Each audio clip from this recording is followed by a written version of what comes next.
தஞ்சை பெரிய கோயில் 1000 வருடங்களுக்கு முன்பு கட்டப்பட்ட அழகிய கட்டிடம்.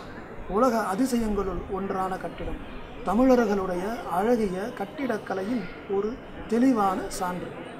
இந்த தஞ்சை பெரிய கோயிலில் ஒரு இடத்தில் ஒரு சிற்பத்தை நம்மால் காண முடிகிறது.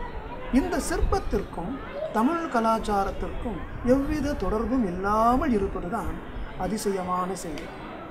அந்த சிற்பத்தில் ஒரு உருவம் காணப்படுகிறது.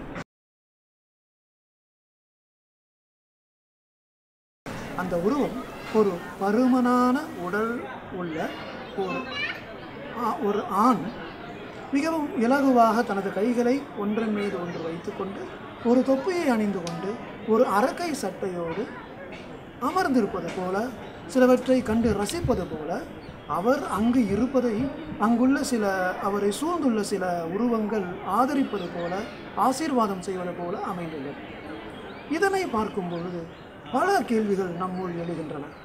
அவர் அநேகமாக ஆங்கிலேயராக இருக்கலாம் அல்லது சீனராக இருக்கலாம். சத்தியமாக அது தமிழருடைய உடையும் உருவமும் அல்ல. 1000 வருடங்களுக்கு முன்பு ஒரு அரசர் கட்டிய ஒரு கட்டிடத்தில் இப்படியான ஒரு சிலை, இப்படியான ஒரு சிற்பம் எவ்வாறு வந்தது என்பதை நாம் ஆழ்ந்து கவனிக்க வேண்டும். நமது தமிழர்கள் 1000 வருடங்களுக்கு முன்பு ஏதோ ஒரு இனத்தவரிடையே, ஏதோ ஒரு குழுவினரிடையே மிகுந்த நட்புடன் இருந்துள்ளார்கள். அந்த நட்பின் வெளிப்பாடாக அந்த உருவத்தை சார்ந்த ஒரு சிற்பத்தை தான் கட்டும் ஒரு மிகப்பெரிய கோயிலில் அந்த அரசர் அனுமதித்துள்ளார்.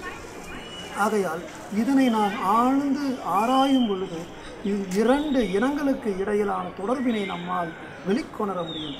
இது ஒரு சிறு சான்று. தமிழர்களுடைய பழைய கட்டிடங்களை நாம் ஆழ்ந்து மீண்டும் மீண்டும் லேட்ரல் திங்கிங் என்று சொல்லுவார்கள், பல கோணங்களில் நாம் ஆராயும் பொழுது பல உண்மைகள் நமக்கு கிடைக்கும். தொல்லியல் துறை செய்ய வேண்டிய பணியை தொல்லியல் துறை சரியாக செய்யவில்லை என்ற காரணத்தால் அவற்றை நாம் விட்டுவிட முடியாது.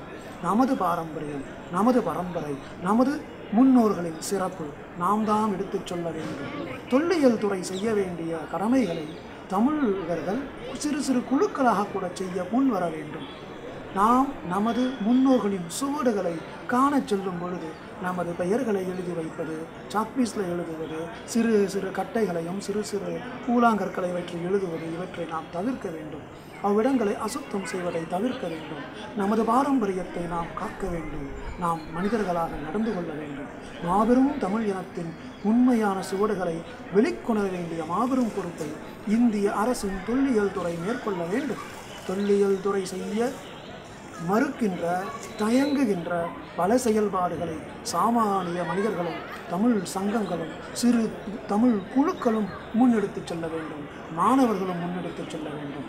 தமிழர்களின் தொன்மை அழிக்க முடியாதது, அழிக்கக்கூடாதது. அதனை காப்போமாக. நன்றி.